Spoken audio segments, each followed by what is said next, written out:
ఐక్యత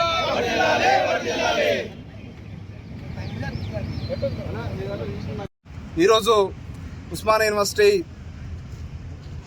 arts college ప్రాంగణంలో Osmania university గిరిజన లంబాడి విద్యార్థి సంఘాల ఆధ్వర్యంలో ఈ మీడియా సమావేశాన్ని నిర్వహించడం జరుగుతూ ఉంది.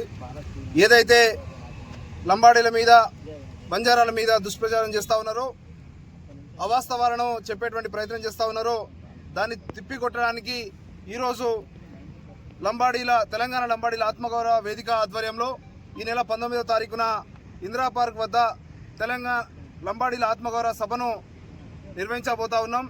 ఖచ్చితంగా ఈ సభకు తెలంగాణ సమాజంలో ఉన్నటువంటి లంబాడీలు బంజారాలు ప్రతి ఇంటి నుంచి ఒకరు ఈ సభను హాజరై విజయవంతం చేయాలని కోరుకుంటా ఉన్నాం.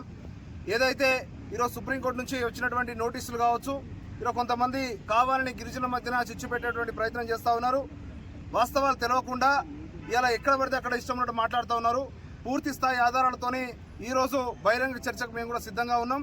మీరు ఎక్కడ మీడియా మిత్రులకు, ఫోటో జర్నలిస్టులకు, సోషల్ మీడియా వారియర్స్కి, అదేవిధంగా తెలంగాణలో ఉన్నటువంటి లంబాడి సమాజం సంబంధించినటువంటి వాళ్ళకందరికీ కూడా నమస్కారం.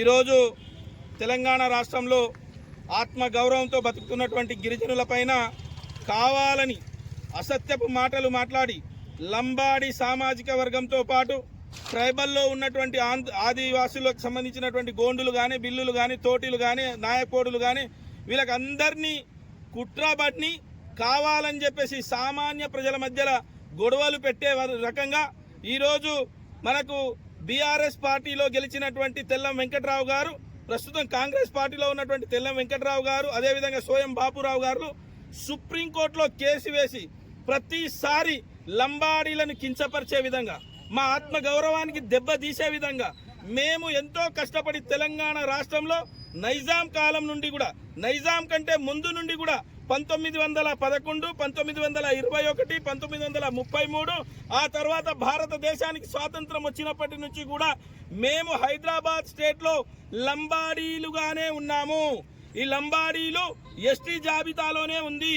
భారత రాజ్యాంగం అమలు వచ్చినప్పటి నుంచి కూడా మేము ఎస్టీలుగానే ఉన్నాము.